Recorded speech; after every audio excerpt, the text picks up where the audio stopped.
Welcome back. Breaking news చూస్తున్నాం. చిట్టీల పేరుతో జెండా ఎత్తేసి కోట్ల రూపాయలు దోచేసిన ఘటన విజయవాడలో చోటు చేసుకుంది.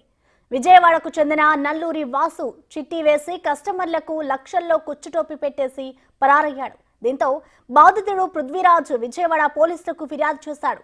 వాసుపై ఇదివరకే పలు చీటింగ్ కేసులు ఉన్నట్లు పోలీసుల విచారణలో తేలింది. పబ్ పెడతానని 30 కోట్లు అప్పు చేసి ఉడాయించినట్టు ఫిర్యాదులో వెలుగులోకి రావడంతో బాధితులు వాపోతున్నారు. ఈ ఘటనపై మరింత సమాచారాన్ని మా ప్రతినిధి శివ అందిస్తారు. శివ, చెప్పండి, ప్రస్తుతం ఈ ఘరానా మోసానికి పాల్పడిన వ్యక్తిని పోలీసులు అరెస్ట్ చేశారా? ప్రస్తుతం తన డీటెయిల్స్ ఏమైనా తెలుసాయి శివ? ప్రసన్న మొత్తం మీద చూసుకుంటే కనుక రోజు రోజుకి మోసగాళ్ల సంఖ్య పెరిగిపోతా ఉంది. విజయవాడకు సంబంధించిన నల్లూరి వాసు తనని మోసం చేశారని చెప్పి హైదరాబాద్ కు సంబంధించిన వ్యక్తి ఫిర్యాదు చేశారు.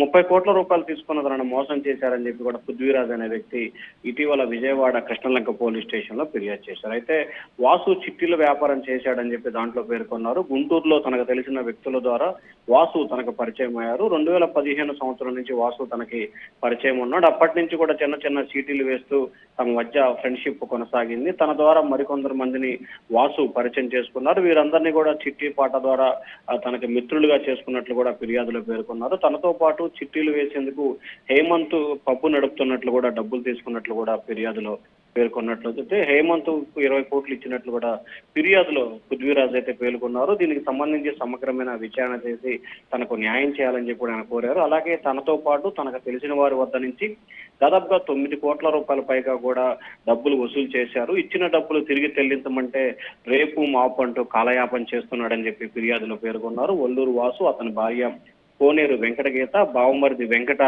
మధుబాబును దీంట్లో ముద్దాయిలుగా ఫిర్యాదు చేసిన పరిస్థితి కనిపించింది. ఇప్పటికే ఈ కేసుకు కొన్ని కేసులకు సంబంధించి కూడా ఎవరైతే వాసు, అతని భార్య కోనేరు గీత, అలాగే బావమరిది వెంకట మధుబాబు ఇద్దరిని కూడా గుంటూరు నగరపాలెం పోలీసులు పలు కేసుల కింద కూడా అరెస్ట్ చేసినట్టు కూడా తెలుస్తా ఉంది. మొత్తం 4గురిపై విజయవాడ పటమట పోలీసులు కేసు నమోదు చేసి దర్యాప్తు చేస్తా ఉన్నారు. సెక్షన్ 318, 61, 3/5 రెడ్ విత్ కింద సెక్షన్లు నమోదు చేసినట్టు తెలుస్తా ఉంది. ప్రస్తుతం నల్లూరు వాసు అయితే పరారులో ఉన్నారు. అతని కోసం ప్రత్యేకంగా కూడా గాలింపు చర్యలు అయితే చేపడుతున్నారు. పలు రాజకీయ పార్టీలకు సంబంధించిన నేతలకి వాసు బినామీగా ఉండి 100 కోట్ల రూపాయలు ఇతని వద్ద నిధులు సమకూర్చుకున్నట్లు కూడా తెలుస్తా ఉంది. దీనికి సంబంధించి విజయవాడ పటమట పోలీసులు సమగ్రమైన దర్యాప్తు చేస్తున్నట్టు తెలుస్తా ఉంది. వాసు కోసం కూడా ప్రత్యేక గాలింపు చర్యలు చేపట్టినట్టు తెలుస్తా ఉంది. ప్రసన్న.